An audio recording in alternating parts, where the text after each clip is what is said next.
మా civil supplies కార్పొరేషన్కి సంబంధించి గతంలో రాష్ట్ర చైర్మన్గా సివిల్ సప్లైస్ కార్పొరేషన్కి పనిచేసిన సోదరులు రవీందర్ సింగ్ గారు స్వతహాగా న్యాయవాది, కరీంనగర్ మేయర్గా కూడా చేస్తున్నారు.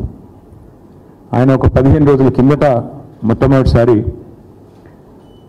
కాంగ్రెస్ ప్రభుత్వం వచ్చిన తర్వాత బియ్యం కొనుగోలులో, అదేవిధంగా ఈ రైతన్నల ధాన్యం ఏదైతే మరి ప్రభుత్వం ఎఫ్సిఐ కోసం కొనుగోలు చేస్తుందో, ఈ సన్న బియ్యం విషయంలో, అదేవిధంగా ఈ ధాన్యం విషయంలో ఒక పెద్ద కుంభకోణం జరిగింది అంటూ 15 రోజుల కిందటనే కరీంనగర్లో మొదటిసారి తాను నిర్దిష్టమైన ఆరోపణలు చేయడం జరిగింది. ప్రభుత్వం నుంచి ఏ రకమైన స్పందన కూడా ఈ 15 రోజుల్లో రాలేదు. తదనంతరం ఒక వారం రోజుల కిందట మాజీ శాసనసభ్యులు, మాజీ సివిల్ సప్లైస్ కార్పొరేషన్ అధ్యక్షులు సోదరులు పెద్ది సుదర్శన్ రెడ్డి గారు కూడా ఈ ఆరోపణలను ఆధారాలతో నిర్దిష్టంగా మళ్ళీ తిరిగి వారం రోజుల కిందట వారు కూడా మరొక పత్రికా సమావేశాన్ని నిర్వహించడం జరిగింది. ప్రభుత్వం ఇప్పటి వరకు, ముఖ్యంగా ప్రభుత్వంలో ఉండే బాధ్యులు గౌరవ మంత్రి ఉత్తమ్ కుమార్ రెడ్డి కానీ లేదా ముఖ్యమంత్రి రేవంత్ రెడ్డి కానీ ఈ రోజు వరకు ఈ కుంభకోణం మీద కనీసం పెదవి విప్పడం లేదు. కనీసం ఒక్క మాట మాట్లాడడానికి కూడా ఇష్టపడడం లేదు. ఒక్క ప్రశ్నకు కూడా ఇంతవరకు సమాధానం చెప్పలేదు. ఇవాళ బీఆర్ఎస్ పార్టీ తరఫున మేము నిర్దిష్టమైన ఆధారాలతో సహా ఇవన్నీ కూడా మీ ముందు బయట పెడతా ఉన్నాము. మేము కొన్ని డిమాండ్లు కూడా చేయబోతా ఉన్నాం. మేము మొదటి నుంచి చెప్తా వచ్చింది ఒకటే, కాంగ్రెస్ అంటేనే మరి బీఆర్ఎస్ అంటే స్కీములు, కాంగ్రెస్ అంటే స్కాములు. నిజానికి కాంగ్రెస్ అంటేనే స్కామ్ గ్రేస్ అని పిలుస్తారు.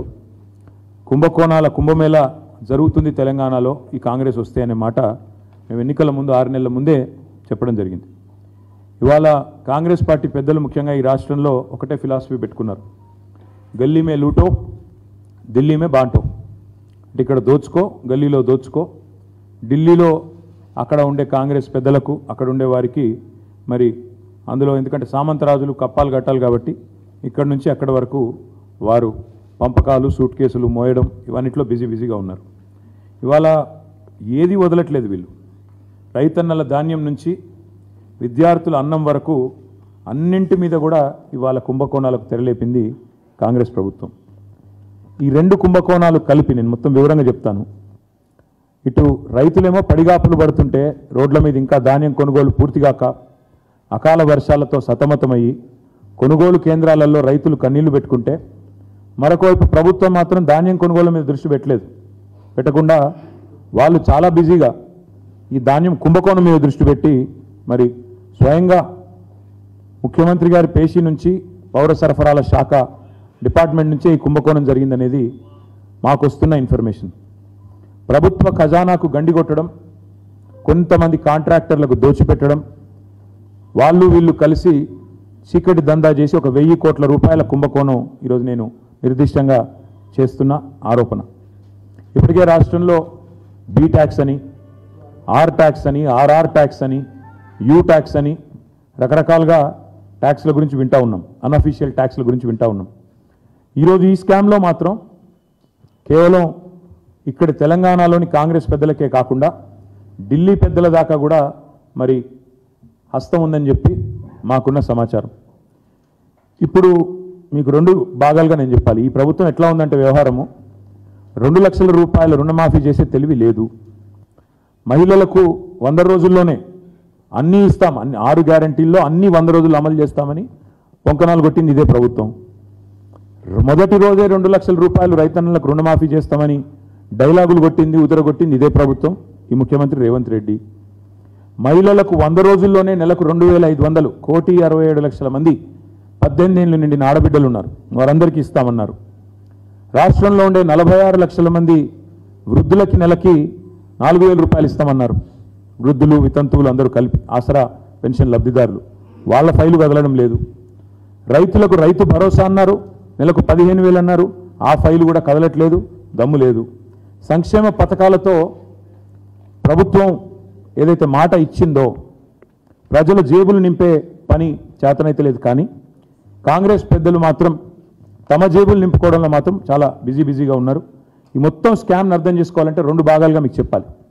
మొదటి భాగం ఏంటి అంటే 35 లక్షల మెట్రిక్ టన్నుల ధాన్యం సేకరణ కోసం పిలిచిన గ్లోబల్ టెండర్లు ఏవైతున్నాయో దాని వెనకాల జరిగింది దాదాపుగా 700 నుంచి 750 కోట్ల స్కాము. ఒకవైపు 35 లక్షల టన్నుల ధాన్యం సేకరణ కోసం పిలిచిన గ్లోబల్ టెండర్లు, అది మొదటి స్కామ్. రెండవది మధ్యాహ్న భోజన పథకం కోసం పిల్లలు తినే మధ్యాహ్న భోజనం బల్లల్లో, దానికోసం 2,20,000 మెట్రిక్ టన్నుల సన్న బియ్యం కొనుగోళ్ల పేరిట జరిగింది రెండో స్కామ్. దాని విలువ ఒక 300 కోట్లు. రెండు కలిపితే 1,011 కోట్ల కుంభకోణం, 1,100 కోట్ల కుంభకోణానికి తెరలేపింది కాంగ్రెస్ సర్కార్. ఒక మాట మొదటి స్కామ్ గురించి 700 కోట్ల కుంభకోణం గురించి మీకు వివరంగా చెప్పే ప్రయత్నం చేస్తాను. మిల్లర్ల దగ్గర 35 లక్షల మెట్రిక్ టన్నుల ధాన్యాన్ని ఏదైతే సేకరించినామో మా ప్రభుత్వం ఉన్నప్పుడు దాన్ని విక్రయించేందుకు 3 నెలల కిందట రాష్ట్ర ప్రభుత్వ ఆదేశాలతో పౌర సరఫరాల శాఖ సివిల్ సప్లైస్ కార్పొరేషన్ గ్లోబల్ టెండర్ల కహానికి తెరలేపింది. ఇది మేము మా ప్రభుత్వం ఉన్నప్పుడు దాదాపు 7,000 కోట్ల విలువ చేసే ధాన్యం నిల్వల మీద ఈ ప్రభుత్వం కన్నేసింది.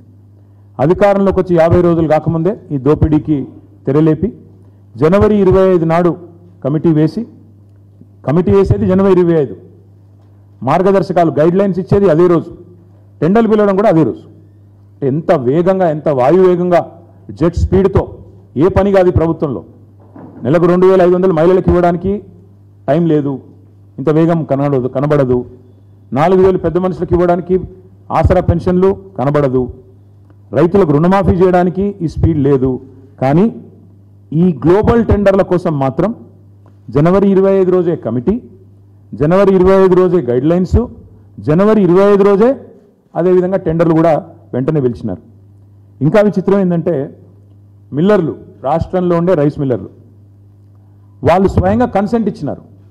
ఆనాడు సివిల్ సప్లైస్ డిపార్ట్మెంట్కి, ఆనాడు కానీ ఈనాడు కానీ 2,100 రూపాయలకు మేము కొనుగోలు చేయడానికి సిద్ధంగా ఉన్నాం అని రాష్ట్రంలో ఉన్న రైస్ మిల్లర్లు ప్రభుత్వానికి వాళ్ళు కన్సెంట్ ఇస్తే, కన్సెంట్ అంటే వాళ్ళ ఉద్దేశం ఇనిషియేటివ్ తీసుకొని మేము తీసుకుంటాం అని వాళ్ళు ఆఫర్ ఇస్తే దాన్ని రిజెక్ట్ చేసి వాళ్ళ మాట వినకుండా గ్లోబల్ టెండర్ల పేరిట కొన్ని ప్రత్యేక నిబంధనలు పెట్టి, ఇంత టర్నోవర్ ఉండాలి, ఇంత టర్నోవర్ ఉండాలని చెప్పి కొన్ని నిబంధనలు పెట్టి వీళ్ళందరూ ఎవరైతే రైస్ మిల్లర్ పాపం చిన్నవాళ్ళు ఉన్నారో వాళ్ళందరినీ కూడా ఇందులో పక్కకు నెట్టి ఇవాళ గ్లోబల్ టెండర్లను పిలిచి ఈ గ్లోబల్ టెండర్లు 4 కంపెనీలకు వచ్చేటట్టు రింగ్ చేసినారు.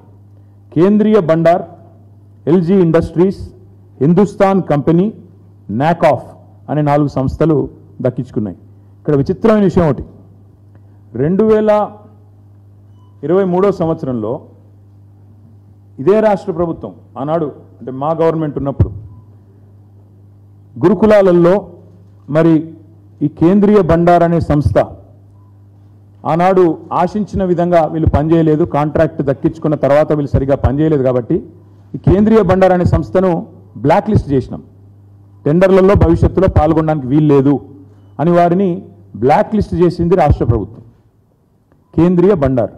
విచిత్రం ఏంటంటే ఈ ప్రభుత్వం రాగానే ఆ కేంద్రీయ బండార్ అనే సంస్థ ఏదైతే ఉన్నదో దానికోసం రూల్స్ రిలాక్స్ చేసి బ్లాక్ లిస్ట్లో ఉన్నదాన్ని తీసేసి తొలగించి ఇవాళ 4 కంపెనీలకే మొత్తానికి అక్కడ మిల్లర్లు 2,100 రూపాయలకు కొనుగోలు చేస్తామని సుముఖత వ్యక్తం చేసినా వాళ్ళు అల్టిమేట్గా చేసింది ఏంటి అంటే మరి చక్కగా 1,885 నుంచి 2,007 రూపాయలకు, 1,885 నుంచి 2,007 రూపాయలకు ఒక బ్యాండ్ ఫిక్స్ చేసి 4 సంస్థలు కుమ్మక్కై మరి పూర్తి స్థాయిలో 2,100లకు దాదాపు 200 రూపాయలు తగ్గించి మరి కుంభకోణం చేసి ఈ 4 సంస్థలు ఇంక్లూడింగ్ ఒక బ్లాక్ లిస్టెడ్ సంస్థకు కట్టబెట్టిన తర్వాత ఇదిగో ఇది సివిల్ సప్లైస్ కార్పొరేషన్ యొక్క శాఖ యొక్క లెటర్. తర్వాత మన కాంట్రాక్ట్ పొందిన సంస్థలకు పెట్టిన కండిషన్ ఏంటంటే 90 డేస్లో 90 రోజుల్లో ఈ 35 లాక్ మెట్రిక్ టన్స్ని లిఫ్ట్ చేయాలి, ప్రభుత్వానికి 7,500 కోట్ల రూపాయల డబ్బులు కట్టాలి. ఇక్కడ విచిత్రం, చాలా విచిత్రం. ఈ ఈ 4 సంస్థలు ఏవైతే గ్లోబల్ టెండర్స్లో పార్టిసిపేట్ చేసి దక్కించుకున్నాయో వాళ్ళ యొక్క విధి విధానాలు, ఆ గైడ్ లైన్స్ ప్రకారం, టెండర్ ప్రకారం విధి విధానం ఏంటంటే కేవలం ఆ ప్యాడీని లిఫ్ట్ చేయాలి అంతే. అంతవరకు వాళ్ళు ఏ లావాదేవీలో కానీ ఇంకో దానిలో కానీ ఇన్వాల్వ్ కావడానికి లేదు. కానీ ఈ నాకాఫ్ అనే సంస్థ చేసింది ఏంటంటే వాళ్ళు చేయవలసింది కేవలం 90 డేస్లో paddy 35 lakh metric tons paddy lift చేసి 7,500 కోట్లు ప్రభుత్వానికి కట్టాలి. వీళ్ళు ఏం చేస్తున్నారు? మిల్లర్లతో నేరుగా ఆర్థికపరమైన లావాదేవీలు, మనీ లాండరింగ్కి పాల్పడ్డారు. ఈ 4 సంస్థలు మనీ లాండరింగ్కి పాల్పడి ఆ రైస్ మిల్లర్లను బెదిరిస్తూ ఇవాళ గోదాముల్లో ఉన్న ధాన్యాన్ని తీసుకొని పోకుండా ఇది వాళ్ళు లావాదేవీలు పాల్పడ్డారనడానికి వాళ్ళ డైరెక్ట్గా వాళ్ళ కరెస్పాండెన్స్ నాకాఫ్ ఎండి విసిఎన్ మేనేజింగ్ డైరెక్టర్ ఆయన చేస్తున్న లావాదేవీలు ఏమని స్టేట్ మేనేజర్ డైరెక్ట్గా ఫలానా సంస్థలు ఇన్ని డబ్బులు అంటూ ఆయన వాళ్ళకు జరిపిన లావాదేవీల యొక్క మరి డీటెయిల్స్ ఇక్కడ ఉన్నాయి. ఇందులో విచిత్రమైన విషయం, వీళ్ళు పాడిందేమో టెండర్ వేసిందేమో 1885 నుంచి 2007 రూపాయలకి. కానీ వీళ్ళు ఏం చేస్తున్నారు? క్వింటాల్కి 2230 రూపాయలు మీరు చెల్లించాల్సిందే అని చెప్పి రాష్ట్రంలో ఉన్న 4000 మంది రైస్ మిల్లర్లను ఈ కాంట్రాక్ట్ సంస్థలు 4 ఏవైతే గ్లోబల్ టెండర్ దక్కించుకున్నాయో బ్లాక్మెయిల్ చేస్తూ ఉన్నాయి. ఎందుకు చేయాలా, మీకు ఎందుకు ఇవ్వాలా 2230 అంటే వాళ్ళు చెప్పే కారణాలు చాలా విచిత్రంగా ఉంది. ఒకటి, జలసౌదలో ఒక మీటింగ్ జరిగింది. ఉత్తమ్ కుమార్ రెడ్డి గారి నేతృత్వంలో లేదా వాళ్ళ శాఖ నేతృత్వంలో ఒక మీటింగ్ జరిగింది. అందులో అనధికారికంగా ఒక MOU కుదుర్చుకున్నారంట. ఏమని? ఇక్కడ 2007 రూపాయలకి వేసినా 1885 నుంచి 2007 రూపాయలకే కోట్ చేసినా ఇంకొక 223 రూపాయలు ఎక్కువ ఖర్చు, ఎక్కువ డబ్బులు ఇవ్వాల్సిందే. ఎందుకంటే సీఎం పేషీకి ఖర్చు అయింది, ఢిల్లీకి పోవాలి, ఎలక్షన్స్ ఉన్నాయి, కాబట్టి క్వింటాలకు 150 రూపాయల నుంచి 223 రూపాయలు అదనంగా చెల్లించి తీరాలే అని ఒత్తిడి చేస్తూ, మీరు ఒకవేళ కనుక సహకరించకపోతే మీ మీద విజిలెన్స్ దాడులు జరుగుతాయి, GST దాడులు జరుగుతాయంటూ ఇవాళ రాష్ట్రంలోని రైస్ మిల్లర్లను ఈ 4 సంస్థలు మరి భయభ్రాంతులకు గురి చేస్తూ ఉన్నారు. ఇంకొక బంపర్ ఆఫర్ కూడా ఇస్తున్నారు. మీరు కనుక మేము చెప్పినట్టు క్వింటాల్కు 223 రూపాయలు ఎక్స్ట్రా ఇస్తే మేము ధాన్యం లిఫ్ట్ చేయకపోయినా చేసినట్టు మేము కాగితాలు సృష్టిస్తాం, మేము చూసుకుంటాం అని చెప్పి వాళ్ళు క్లియరెన్స్ కూడా ఇస్తామని చెప్పి బంపర్ ఆఫర్లు ఇస్తూ ఉన్నారు ఈ 4 సంస్థలు. అంటే అక్కడ ధాన్యం లేకపోయినా ఉన్నట్టుగా మేము క్లియరెన్స్ ఇస్తాం, లిఫ్ట్ చేయకపోయినా చేసినట్టు మేము చూపెడతాం, మీరు చేయవలసిందల్లా క్వింటాల్కి 223 రూపాయలు అదనంగా మీరు మాకు ఇవ్వాలి అని చెప్పి మనీ ట్రాన్స్ఫర్ కోసం మిల్లర్ల మీద ఇలా పెద్ద ఎత్తున మరి ఒత్తిడి తెచ్చి భారీ స్థాయిలో నగదు బదిలీ ఇవాళ జరిగిందనేది మాకున్న సమాచారం, మాకుండే మిల్లర్ ఫ్రెండ్స్ కానీ ఇతరత్ర కానీ.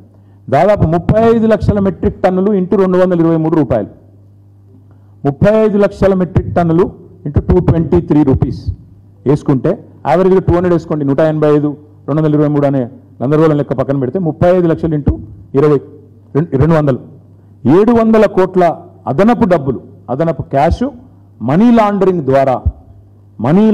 ద్వారా ఈ సంస్థలు మిల్లర్ల దగ్గర వసూలు చేస్తూ ఉన్నాయి. అసలు నిజానికి ఈ కాంట్రాక్ట్ పొందిన 4 సంస్థలు చేయాల్సిన పని ఏంటి?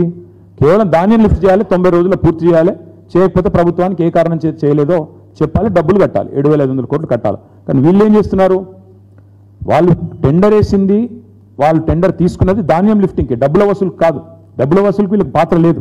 మరి ఇప్పుడు ఈ సంస్థ ఇప్పుడే నేను చెప్పినట్టు డబ్బుల వసూలు సంబంధించిన సబ్జెక్ట్ నాఫ్కాస్ అనే సంస్థ ఎందుకు మాట్లాడుతోంది? అసలు వీళ్ళకున్న అధికారం ఏంది? ఈ యొక్క నాఫ్కాస్ మాకు లెటర్ ఉంది, మిగతా 3 సంస్థలది కూడా ఇదే రకమైన ఉత్తర ప్రత్యుత్తరాలు మా దగ్గర ఉన్నాయి. వీళ్ళందరూ డబ్బు వసూలు మీద పడ్డారు. ఇంకొక మాట ఏమంటే, అసలు సంబంధం లేని ప్రైవేట్ సంస్థలు ప్రభుత్వం తరపున డబ్బులు ఎట్లా అడుగుతున్నాయి? ప్రైవేట్ సంస్థలు ప్రభుత్వం తరపున డబ్బుల వసూలు ఎట్లా చేస్తున్నాయి? చేస్తే గీస్తే సివిల్ సప్లైస్ కార్పొరేషన్ చేయాలి డబ్బులు వసూలు, లేదా FCI చేయాలి. వీళ్ళెవరు అసలు ఈ 4? అదేవిధంగా ఈ 700 కోట్లు 35 లక్షలు ఇంటూ మరి 200 రూపాయలు. ఇంకా విచిత్రం, ఈ 4 సంస్థలు మేము చెప్పినట్టు వినకపోతే విజిలెన్స్ దాడులు జరుగుతాయి అని మిల్లర్లను బెదిరిస్తున్నారు. కాంట్రాక్టు ఏజెంట్ వీళ్ళు ఏవైతే 4 ఏజెన్సీలు ఉన్నాయో లిటరల్లీ వీళ్ళు ప్రభుత్వ ఏజెంట్ లాగా డబ్బుల వసూలుకు ఒక హఫ్తా వసూలు చేసే వాళ్ళు ఉంటారు కదా, ఆ టైప్లో బెదిరించే ప్రయత్నం చేస్తూ ఉన్నారు.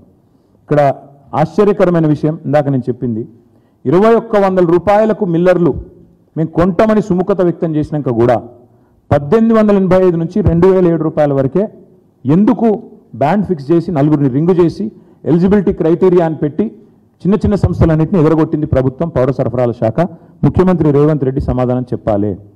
అదే మాదిరిగా టెండర్లలో మరి జనవరి 25 టెండర్ పిలిచారు. ఈరోజు మే 25, ఫిబ్రవరి, మార్చి, ఏప్రిల్, మే 4 నెలలు అయిపోయింది. 23కి మొన్న అయిపోయింది. వాళ్ళకి ఇచ్చిన 90 రోజుల కాల పరిమితి కూడా ముగిసిపోయింది. 3 నెలల్లో 90 రోజుల్లో మిల్లులన్నీ ఖాళీ చేయాలనే నిబంధన ఉంది. ఎందుకంటే నెక్స్ట్ సీజన్ వస్తుంది, ప్రొక్యూర్మెంట్ చేయాలి. ఆడ ఖాళీ లేకపోతే మరి పికప్ చేయరాదు, స్టాక్ పికప్ చేయరాదు, అక్కడ స్టాక్ చేయరాదు. కాబట్టి ఈ రోజు వరకు మాకున్న సమాచారం ఈ ఏజెన్సీలు 20% కూడా ఇంతవరకు ప్యాడీ అక్కడి నుంచి పికప్ చేయలేదు, లిఫ్ట్ చేయలేదు. 20% కూడా పికప్ చేయలేదు.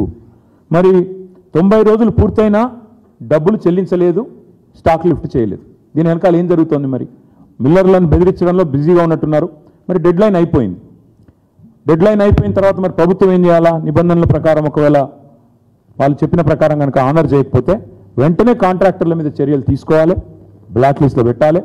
కానీ ప్రభుత్వం ఏం చేస్తుంది? ఇంకా వాళ్ళకి రావాల్సిన 700 కోట్లు రాలేదు కాబట్టి చేతికి మొత్తంగా ఇవాళ ఎక్స్టెన్షన్ చేసే ప్రయత్నంలో ఉన్నారు. ఎందుకు? మిల్లర్లను మరింత బెదిరియాలి. ఎలక్షన్స్ అయిపోయినాయి, ఇంకా లిఫ్ట్ చేయకుండా ఇంకా మిల్లర్లను మళ్ళీ బెదిరించి నెక్స్ట్ సీజన్ పెట్టి మెడ మీద కత్తి పెట్టి మీరు అకాల వర్షాలు ఇప్పటికే పడుతున్నాయి, మీరు వెంటనే డబ్బులు కట్టకపోతే మీ తాట తీస్తాం, మీ లైసెన్స్ క్యాన్సిల్ చేస్తాం అని మిల్లర్లను బెదిరించి ఇవాళ రైతుల కోసం మాట్లాడుతున్నట్టు నటించి ఇవాళ అదనంగా డబ్బులు వసూలు చేసే చక్కర్లో ఉన్నారు. వాస్తవంగా జరగాల్సింది ఏంటి? కాంట్రాక్ట్ ఏజెన్సీలు ఏవైతే 90 రోజుల్లో లిఫ్ట్ చేస్తామన్నాయో అక్కడ మిల్లులలో లిఫ్ట్ చేస్తేనే స్థలం ఖాళీ అవుతుంది, ప్రభుత్వానికి డబ్బులు వస్తాయి, నెక్స్ట్ సీజన్ ప్రొక్యూర్మెంట్ సాఫీగా అవుతుంది. ఒకవేళ జరగకపోతే ఏం జరుగుతుంది? ప్రభుత్వం మరొక 150 కోట్లు నెలకు వడ్డీ అదనంగా చెల్లించాల్సిన పరిస్థితి సివిల్ సప్లైస్ కార్పొరేషన్ వాళ్ళకు వస్తుంది. ఇవాళ ప్రభుత్వం చెప్పాలా? మేము అడుగుతా ఉన్నాం, డిమాండ్ చేస్తూ ఉన్నాం ప్రధాన ప్రతిపక్షంగా. ఇప్పటి వరకు ఎంత ధాన్యం ఈ 90 రోజుల్లో మరి కొనుగోలు జరిగింది, ఎంత లిఫ్ట్ చేసినారో స్పష్టంగా రాష్ట్ర ప్రజల ముందు శ్వేతపత్రం ప్రచురించండి. టెండర్ నిబంధనల మీదకు 90 రోజుల్లో కనుక మీరు తీసుకోకపోతే ఎందుకు మీరు ఉపేక్షించి మళ్ళీ ఎక్స్టెన్షన్ చేసే ప్రయత్నం చేస్తున్నారో మీరు చెప్పాలి. అన్నింటికి మించి రొనాల్డ్ రాస్ ఆనాడు కేంద్రీయ బండార్ అనే సంస్థ తప్పుడు పనులు చేసింది అని బ్లాక్ లిస్ట్ చేసినారు కదా. టీఆర్ఎస్ హయాంలో బ్లాక్ లిస్ట్ చేసిన సంస్థను మీరెందుకు వెంటనే దాన్ని తీసేసి ఈ టెండర్లో పార్టిసిపేట్ చేసే విధంగా అనుమతించారు? ప్రజలకు వివరంగా చెప్పాలి. ఇందులో మీకు 100 కోట్ల రూపాయలు ముట్టిన మాట వాస్తవమా కాదా? మరి ఎంక్వైరీ ద్వారా తేల్చాలా? అది కూడా డిమాండ్ చెప్తాను నేను. ఈరోజు మరి ఏ సంస్థలైతే ఈ రకంగా 90 రోజుల్లో ఇచ్చిన పని చేయకుండా జాప్యం చేస్తూ మిల్లర్లను బెదిరిస్తూ వారితో కేవలం లిఫ్టింగ్, ప్యాడీ లిఫ్టింగ్ కాడికే వాళ్ళకి వెసులుబాటు ఉంటే కాంట్రాక్ట్లో డబ్బుల లావాదేవీలు కూడా ఇవాళ చేస్తున్నారు.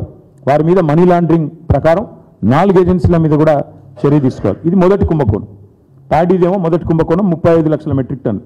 రెండవ స్కామ్ ఏంటంటే మా ప్రభుత్వం వచ్చిన తర్వాత కేసీఆర్ గారు పేద పిల్లల పట్ల ఆయనకుండే ప్రేమతో సన్నబియ్యం స్కీమ్ తీసుకొచ్చారు. సన్నబియ్యం పెట్టి విద్యార్థులకు హాస్టళ్లలో నాణ్యమైన భోజనం పెట్టాలా, స్కూళ్లలో నాణ్యమైన భోజనం పెట్టాలని చెప్పి అప్పటిదాకా దొడ్డు బియ్యంతో ఉన్న మరి మంచి పరిస్థితి ఉండేది కాదు ఆనాడు కాంగ్రెస్ ప్రభుత్వంలో. దాన్ని తొలగించి సన్నబియ్యం విద్యార్థులకు మంచి భోజనం అందించాలి, నాణ్యమైన భోజనం అని చెప్పి ఒక స్కీమ్ తీసుకొచ్చినాం. వీళ్ళు రాగానే కాంగ్రెస్ వాళ్ళు ఆ స్కీమ్ను స్కామ్ చేసినారు. ఏం చేసినారు? మధ్యాహ్న భోజన పథకానికి 2,20,000 మెట్రిక్ టన్నుల సన్నబియ్యం కావాలి. దానికోసం ఏం చేసినారంటే మీకు వివరంగా చెప్తాను.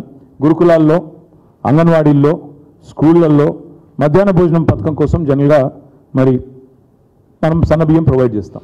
వీటన్నిటి కోసం అని చెప్పి 2,20,000 టన్నుల సన్నబియ్యం కావాలని చెప్పి పౌర సరఫరాల శాఖ టెండర్ పిలిచింది. మళ్ళీ గ్లోబల్ టెండర్, మళ్ళీ సేమ్ మ్యాజిక్. మళ్ళీ విచిత్రంగా ఏ 4 సంస్థలు పాల్గొన్నాయో తెలుసా మీకు? సేమ్ అవే సంస్థలు, అదే ఎల్జీ, అదే నాఫ్కాస్, అదే నకాఫ్, అదే హిందుస్థాను, అదే కేంద్రీయ బండారు. వీళ్ళ ప్రపంచంలో ఇంకెవరికి తెలియదు, ఇంకెవరు లేరు. ఇదే 4 సంస్థలు. ఇంకా విచిత్రం చెప్తాం మీకు.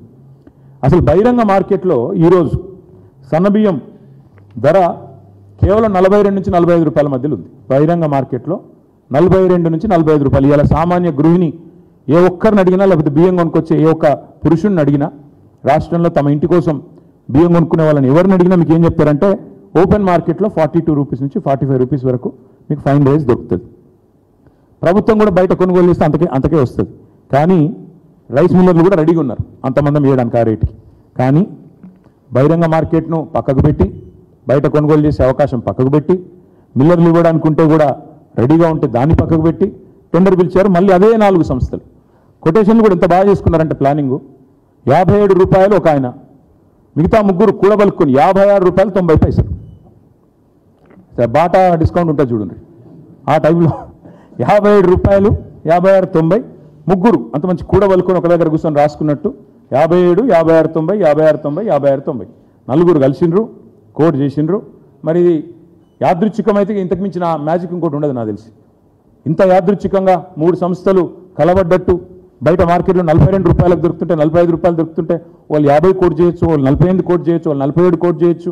అట కాదు, ఒకరు 57, మిగతా ముగ్గురు 56 రూపాయలు 90 పైసలు స్పష్టంగా కోట్ చేసి అల్టిమేట్గా ఏం చేసినారు, ఇందులో కిలోకు 15 రూపాయలు అదనం. అంటే బయట మార్కెట్లో 42 రూపాయలు ఉంటే 57 రూపాయలకు టెండర్ ఫైనల్ చేసిండ్రు.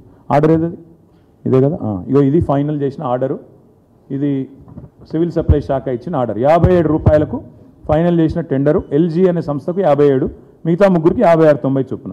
ఏం జరిగింది ఇక్కడ, 2,20,000 టన్నులు ఇంటూ 15 రూపాయలు అదనం. రౌండ్ ఆఫ్ చేస్తే ఇది కూడా మళ్ళీ 300 కోట్ల కథ. అంటే అందులో 700 నుంచి 750 కోట్లు, ఇందులో ఒక 300 కోట్లు. అంటే ఎంత మొత్తం కలిపి 1,100-1,100 కోట్ల కుంభకోణం. ఇక్కడ ఇంకా విచిత్రమైన విషయం ఒకటి చెప్తాను మీకు. ఈ సన్నబియ్యం కొనుగోలు విషయంలో ఎవ్రీ ఇయర్ సివిల్ సప్లైస్ డిపార్ట్మెంటే మన రాష్ట్రంలోని రైతుల నుంచి ఎఫ్సిఐకి మనం ఇక్కడ కొంటాం, కొని తర్వాత ఎఫ్సిఐకి అమ్ముతాం. ఎఫ్సిఐకి మనం ఎవ్రీ ఇయర్ ఇక్కడ రాష్ట్ర రైతుల దగ్గర సేకరించిన ధాన్యం నుంచే దొడ్డు బియ్యం కొంటాం, అదే దొడ్డు వడ్లు కొంటాం, దొడ్డు రకాలు, సన్న రకాలు కొంటాం. ఆల్రెడీ మన రాష్ట్రంలో మా ప్రభుత్వం ఉన్నప్పుడే సివిల్ సప్లైస్ సంస్థ ఏదైతే 35 లక్షల మెట్రిక్ టన్నుల కథ చెప్పినా కదా ఇప్పటిదాకా నేను, అందులోనే 1.6 lakh టన్స్ సన్నధాన్యం ఉంది. 1.6 lakh టన్స్ కొత్తగా నువ్వు బయట కొనాల్సిన అవసరమే లేదు. అది ఆల్రెడీ నీ దగ్గరే ఉంది స్టాక్. నువ్వు దాన్ని పక్కకు పెట్టి దాన్ని మిల్లింగ్ చేయించుకొని అది మన సివిల్ సప్లైస్ డిపార్ట్మెంట్కి ఇస్తే, అది మన స్కూల్స్ డిపార్ట్మెంట్కి ఇచ్చేస్తే, ఎడ్యుకేషన్కు వెల్ఫేర్కి ఇచ్చేస్తే నువ్వు బయట కొనాల్సింది ఎంత అప్పుడు కేవలం 60,000 టన్నులు. కానీ వీళ్ళు ఏం చేసిండ్రు, 1.6 lakh టన్స్ రెడీగా నీ దగ్గరే స్టాక్ ఉన్నా దాన్ని పక్కకు పెట్టి దాన్నేమో 22 రూపాయలకు అమ్ముతారు. 22 రూపాయలు 59 పైసలకు దాన్ని అమ్ముతారు. ధాన్యాన్ని, బియ్యాన్ని కాదు, ధాన్యాన్ని.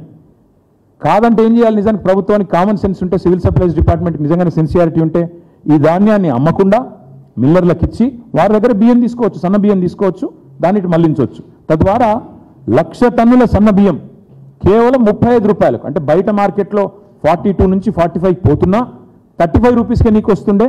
ఈ 1,00,000 టన్నులు పోను, మిగతాది నువ్వు పిలుచుకునేది ఉండే. ఎందుకంటే 1.6 lakh టన్ను ప్యాడీని చేస్తే, మిల్లింగ్ చేస్తే నీకు 1 lakh టన్ను ఇది వచ్చేది సన్న బియ్యం. అది పోను ఇంకొక 1 lakh టన్స్ పిలిస్తే సరిపోయేది. కానీ వీళ్ళు ఏం చేసినారు, ఆ ధాన్యాన్ని తక్కువ కమ్మి సన్న బియ్యం కోసం ఏమో ఎక్కువ ధరకు పంపి. నేను అందుకే అంటున్నా, మెడకాయని తలకాయని ఎవడని పని చేస్తాడా? నిజంగా ఆలోచన ఉన్నవాడు కానీ, ప్రభుత్వ సొమ్ము విషయంలో పట్టింపు ఉన్నవాడు కానీ ఎవరైనా చేస్తారా? దీన్ని బట్టి మనకు అర్థమయ్యేది ఏంటంటే, కాంట్రాక్ట్ సంస్థలతో కాంగ్రెస్ పెద్దలు బాగా మంచి మిలాఖాత్ అయ్యి బ్రహ్మాండంగా ఇవాళ వాళ్ళు వీళ్ళు అంతా బదులుకొని మిల్లర్ల మెడ మీద కత్తిపెట్టి, ఇంకోవైపు రాష్ట్ర రైతాంగం మీద లేని ప్రేమను నటిస్తూ బ్రహ్మాండంగా 1,100 కోట్ల రూపాయల కుంభకోణానికి ఈ 2 స్కామ్ల రూపంలో వారు తెరలిప్పడం జరిగింది. లేకపోతే బ్లాక్ లిస్ట్ అయిన సంస్థల్ని బలవంతంగా తెచ్చుడేందుకు, మిల్లర్లు బయట 2100 కొంటమని చెప్పంగా మీరు 1885 నుంచి 2007కే బ్యాండ్ ఫిక్స్ చేసేందుకు, బయట బహిరంగ మార్కెట్లో 42 నుంచి 45 రూపాయలకు సన్నబియ్యం దొరుకుతుంటే మీరు 57 రూపాయలు కొనుడేంది? ఇవన్నీ చూస్తుంటే మరి మీకు డౌట్ రావచ్చు, మరి మీరేం చేసిండ్రు, మీ ప్రభుత్వ హయాంలో మీరు ఎట్లా నడిపినారో మీరు అడగవచ్చు. మా ఇద్దరు కార్పొరేషన్ చైర్మన్లు కూడా ఉన్నారు, వాళ్ళ సాక్షిగా చెప్తా ఉన్నాం. పేద విద్యార్థులకు సన్నబియ్యంతో కడుపు నింపే కార్యక్రమాన్ని మేము తీసుకొచ్చినాక ఏం చేసినాం, మేము ఆనాడు పౌర సరఫరాల శాఖ మీద ఆర్థిక భారం పడకుండా బీఆర్ఎస్ సర్కార్ ఆనాడు చర్యలు తీసుకుంది. ఏం చేసేది, మేము ప్రభుత్వం కొనుగోలు చేసిన ధాన్యంలోనే మేము సన్నధాన్యాన్ని సిఎంఆర్ కింద ఎఫ్సిఐకి ఇవ్వకుండా రాష్ట్ర కోటా కింద మేము వాడుకొని దాన్ని మళ్ళీ స్కూళ్ళకి వెల్ఫేర్ డిపార్ట్మెంట్స్కి ఇప్పుడు నేను చెప్పినట్టు తక్కువ ధరకి ఇచ్చేది. ఆ బియ్యాన్ని గురుకులాలకు ఇతర సంస్థలకు మేము ఇచ్చేది. ఒకవేళ సన్నధాన్యం కనుక తక్కువ వస్తే దొడ్డు ధాన్యాన్ని మిల్లర్లకు ఇచ్చి క్వింటాల్కు 140 రూపాయలు అదనంగా ఇచ్చేది మేము, అంతే. ఇచ్చి తద్వారా డబ్బులు సేవ్ చేసే ప్రయత్నం మేము ఎందుకంటే ఎక్స్చెకర్ మనీ కాబట్టి ఆ రకంగా పౌర సరఫరాల సంస్థ మీద భారం పడకుండా తీసుకున్నాం. కానీ కాంగ్రెస్ ఏం చేసింది? సివిల్ సప్లైస్ కార్పొరేషన్ ఇవాళ ఒక కామధేనువుగా కల్పతరువుగా మార్చుకొని 1100 కోట్ల రూపాయలు ఇవాళ కుంభకోణానికి తెరలేపింది. ఈ విషయం మొత్తంలో మా అనుమానం అయితే ముఖ్యమంత్రి రేవంత్ రెడ్డి గారి కార్యాలయం ఆయన అనుమతి లేకుండా, ఎందుకంటే శివుడు ఆజ్ఞ లేనిది సీమ గుట్టదంటారు. ఇవాళ రేవంత్ రెడ్డి పాత్ర లేనిది, రేవంత్ రెడ్డి ఆజ్ఞ లేనిది ఉత్తమ్ కుమార్ రెడ్డి గారు అది చేస్తారని నేనైతే అనుకోను. తప్పకుండా మరి ఢిల్లీ పెద్దల నుంచి రాష్ట్ర ముఖ్యమంత్రి నుంచి పౌర సరఫరాల శాఖ దాకా అందరి పాత్ర కూడా ఇందులో ఉంది. ఇందులో అనుమానం ఏమీ లేదు.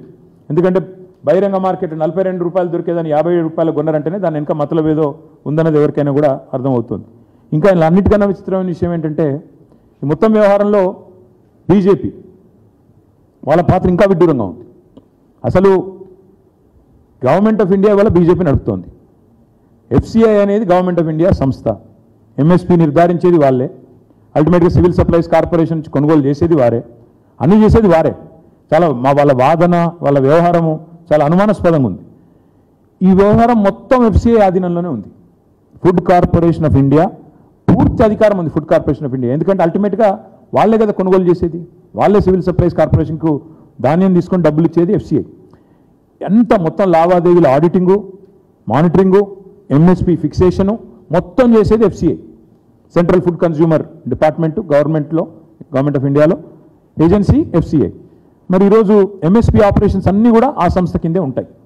ఇక్కడ విచిత్రం ఏంటంటే వాళ్ళ పార్టీ శాసనసభ పక్ష నేతనేమో ఇక్కడ గొంతు దించుకుంటున్నాడు. ఏదో తప్పు జరిగిపోయింది, కుంభకోణం జరిగిపోయిందని 15 రోజుల నుంచి మొత్తుకుంటున్నాడు ఆయన. కానీ ఎఫ్సిఐ ఇంతవరకు నిమ్మకు నీరెత్తినట్టుంది. ఇంతవరకు ఒక మాట కానీ పలుకు కానీ డబ్బులు తాను కట్టే విషయం కూడా మరి ఇంతవరకు తనకు పట్టనట్టుగా సొంత పార్టీ నేతలు ఇక్కడ గొంతు దించుకుంటున్నా కేంద్ర ప్రభుత్వ స్పందన లేదు అంటే ఇందులో ఏదో ఉంది మతలబ్ అనేది మేము కూడా అనుకుంటా ఉన్నాం. మేము అందుకే నిర్దిష్టంగా ఈ రాష్ట్ర ప్రభుత్వాన్ని, కేంద్ర ప్రభుత్వాన్ని కొన్ని డిమాండ్స్ పెడుతున్నాం. 90 రోజుల్లోగా ధాన్యాన్ని లిఫ్ట్ చేయని ఏజెన్సీస్ ఏవైతే ఉన్నాయో వాటి మీద వెంటనే చర్య తీసుకోవాలి, బ్లాక్ లిస్ట్ చేయాలి, ప్రజలకు చెప్పాలి. అసలు మీరు టెండర్ ఎందుకు పిలిచి మిల్లర్లు కొంటానగా ఇట్లా ఎందుకు చేసిండ్రు, ఇదంతా కూడా శ్వేతపత్రం ప్రచురించాలి అనేది నెంబర్ 1 డిమాండ్. మా ప్రభుత్వంలో గతంలో టెండర్ పిలిచినా తక్కువ రేట్ వస్తే వెంటనే రద్దు చేసినాం. ఎందుకంటే 2100 కంటే తక్కువ వస్తే ఏం లాభం ప్రభుత్వానికి, ఆల్రెడీ మిల్లర్లే కొంతందుకు రెడీగా ఉన్నారు అనే ఆలోచనతో టెండరే రద్దు చేసినాం మేము. అంతకంటే తక్కువ ధర వచ్చినా 2100 కంటే తక్కువ ధర వచ్చినా ఎందుకు టెండర్ ఆమోదించినారు, ఎందుకు బ్లాక్ లిస్ట్ చేసిన సంస్థలను ప్రత్యేకంగా మినహాయింపు ఎందుకు ఇచ్చినారు ప్రభుత్వం చెప్పాలి. అదేవిధంగా ఇప్పుడు ఎక్స్టెన్షన్ ఇద్దామని మళ్ళీ ప్రయత్నం చేస్తూ ఉన్నారు. 90 డేస్లో లిఫ్టింగ్ జరగలేదు, 20% జరిగింది, మళ్ళీ ఎక్స్టెన్షన్ ఇద్దామని చేస్తూ ఉన్నారు. దాని విషయంలో వెంటనే ఎక్స్టెన్షన్ ఇవ్వకుండా మీరు ఈ టెండర్ని రద్దు చేయాలని చెప్పి కూడా ఈ కాంట్రాక్ట్ ఏజెన్సీల వ్యవహారాన్ని బయటపెట్టాలని చెప్పి కూడా రాష్ట్ర ప్రభుత్వాన్ని మేము డిమాండ్ చేస్తూ ఉన్నాం.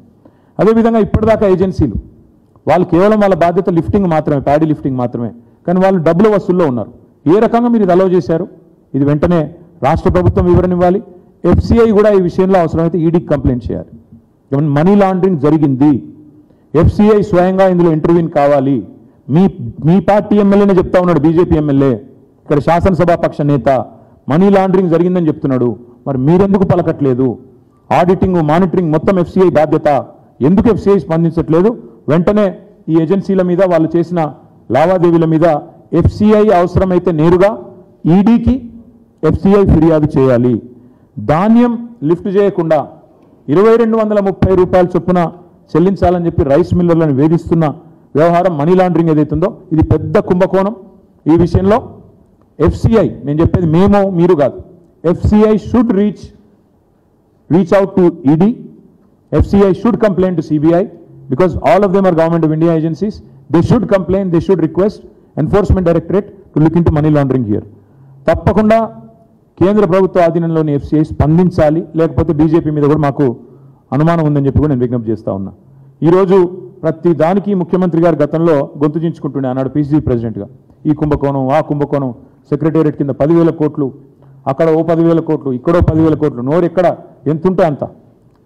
ఔటర్ రింగ్ రోడ్లో 10,000 కోట్లు, కోకాపేట భూముల్లో 10,000 కోట్లు, సెక్రటేరియట్లో 10,000 కోట్లు, కోవిడ్లో 10,000 కోట్లు అంటూ నోటికి వచ్చినట్టు నోరు బారేసుకుంటుండే పీసీసీ ప్రెసిడెంట్. మరి వాళ్ళు నేను రేవంత్ రెడ్డిని అడుగుతా ఉన్నా, నీకు చిత్తశుద్ధి ఉంటే ఈ విషయం మీద సిట్టింగ్ జడ్జితో ఎంక్వైరీ. మీ మంత్రి అంతా కడిగిన ముత్యం అయితే, స్వాతి ముత్యం అయితే వెంటనే సిట్టింగ్ జడ్జితోని ఈ మొత్తం పౌర సరఫరాల శాఖ చేసిన 2 టెండర్లు, సన్న బియ్యంది, ప్యాడీది, రెండింటి మీద కూడా వెంటనే సిట్టింగ్ జడ్జితో ఎంక్వైరీ అయ్యి కాళేశ్వరం మీద వేసినావు, తర్వాత భద్రాద్రి విద్యుత్ కొనుగోళ్ల మీద వేసినావు, దీని మీద కూడా ప్రజలకు తెలుస్తుంది. ప్రజాపాలన కదా, ప్రజలకు తెలియాలి కదా. తప్పకుండా సిట్టింగ్ జడ్జితో మీ సంగతి, మీ ఉత్తమ్ కుమార్ రెడ్డి సంగతి మొత్తం తెలిసిపోతుంది. ఇంకొక మాట చివరిగా, ఒకవేళ ఇటు ఎఫ్సిఐ స్పందించకపోయినా, రాష్ట్ర ప్రభుత్వం స్పందించకపోయినా మేము మాత్రం వదిలిపెట్టాం. పక్కాగా మేము కూడా ఆధారాలతో సహా ఇప్పుడు నేను చెప్పిన అన్నిటినీ కూడా క్రోడీకరించి న్యాయస్థానాలను ఆశ్రయిస్తాం, న్యాయ పోరాటము చేస్తాము, ఏజెన్సీల దగ్గరికి మేము కూడా పోతాం. తప్పకుండా మా ప్రభుత్వం ఉన్నప్పుడు ఎంత పారదర్శకంగా వ్యవహారం నడిపినామో అది కూడా ప్రజల ముందు పెడుతున్నాం. అదే మాదిరిగా ఈ ప్రభుత్వం వచ్చినాక, కాంగ్రెస్ ప్రభుత్వం వచ్చినాక చేస్తున్న కుంభకోణాన్ని కూడా వివరంగా ఆధారాలతో సహా ప్రజల ముందు పెడతాము, ఏజెన్సీల ముందు పెడతాము, న్యాయస్థానాలకి పోతాము. తప్పకుండా ప్రజాక్షేత్రంలో వీళ్ళని వదిలిపెట్టాం. I demand once again, Food Corporation of India should immediately order or ask for an inquiry through Enforcement Directorate and CBI into the money laundering that has happened by way of these 4 agencies that have coerced, that have threatened, that have indulged in extreme money laundering to the tune of almost 700 to 800 crores in the form of paddy procurement and another 300 crores in the form of fine rice procurement in state of Telangana. రెండింటి విషయంలో, ఎందుకంటే ultimate agency is FCI, they should come in, they should step in, seek an enquiry. If they don't do it, we will certainly challenge the entire process in a court of law. We will go and knock on the doors of agencies ourselves, and we also demand state government. నేను కడిగిన ముత్యం, స్వాతి ముత్యం అని చెప్పుకునే Revanth Reddy order చేయాలి వెంటనే sitting జడ్జితో ఈ పౌర సరఫరాల శాఖ మీద వెంటనే ఎంక్వైరీ ఆదేశించాలని చెప్పి కూడా మా పార్టీ తరఫున డిమాండ్ చేస్తాం. Thank you.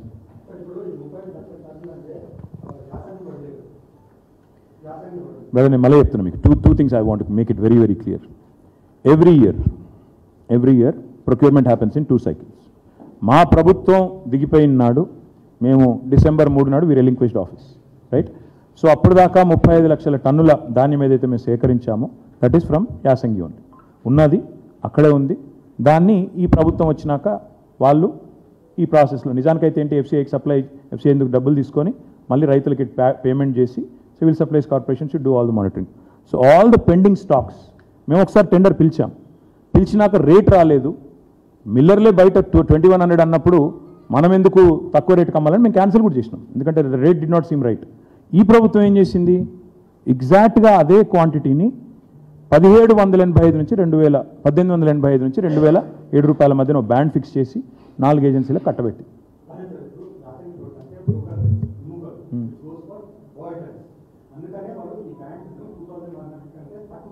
ఎస్, ఎవరు చెప్పారు మీకు అది?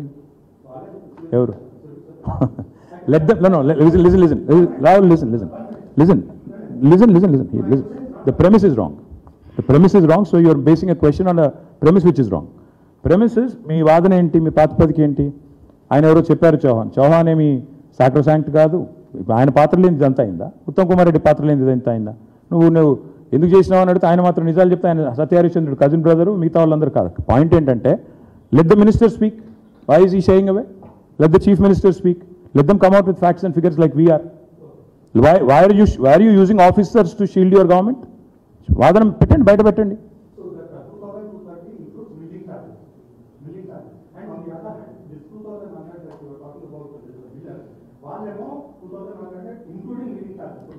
See, semantics aside, Rahul, semantics aside, the nuances aside, this is a massive scam to the tune of 1100 crores. That's our allegation. Let the minister speak. If he doesn't, we'll go to agencies and we'll seek them to inquire and investigate. Miru, why should ఇదేం court కాదు, మీరేం judge కాదు, నేనేమి న్యాయవాదిని కాదు, మనం వాదించుకోవడం ఎందుకు? Let the minister speak.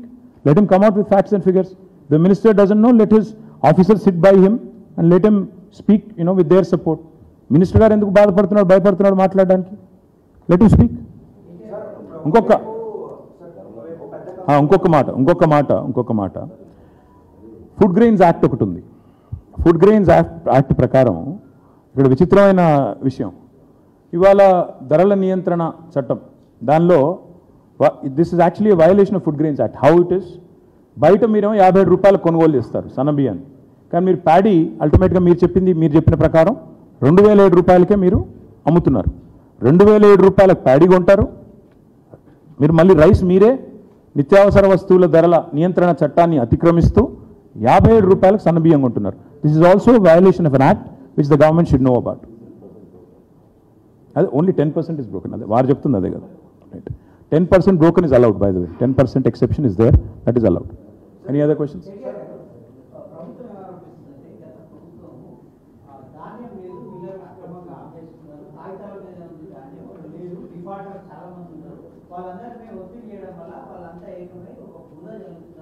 అప్పుడు tender ఎందుకు పిలిచారు మరి? ఇవన్నీ ప్రభుత్వానికి ముందే తెలిసి టెండర్ ఎందుకు పిలిచాను? వాళ్ళు అవలగల, వీళ్ళు అవలగల, పిలిచినోడు అవలగాడా లేకపోతే అట్లా చెప్పేటోడు అవలగాడా? ఎవరు అంటే లేని ధాన్యం కోసం టెండర్లు పిలిచిన ప్రభుత్వాన్ని ఏమనాలి మేము? సార్, ఇప్పుడు ఒకవైపు స్వయంగా ముఖ్యమంత్రి రేవంత్ రెడ్డి గారే బిల్డర్స్ ఎంఎస్పీ కన్నా తక్కువ రేట్కి ప్రొక్యూర్ చేసే వాళ్ళ మీద ఉపాధం మోపుతాము, ఎన్ఫోర్స్ చేస్తాము అనేది వాళ్ళు అంటున్నారు. మోపమని రాదు పాదం. మరి ఇప్పుడు దీని మీద ఒక సిట్టింగ్ జడ్జిని కాదు బ్రదర్, సిట్టింగ్ జడ్జిని సిట్టింగ్ జడ్జిని ఏమను, అన్ని విషయాలు బయటకు వస్తాయి కదా. కుంభకోణం జరిగిందా లేదా, జరిగింది ఏంటి, మేము నిర్దిష్టమైన ఆరోపణ చేస్తున్నాం బ్రదర్.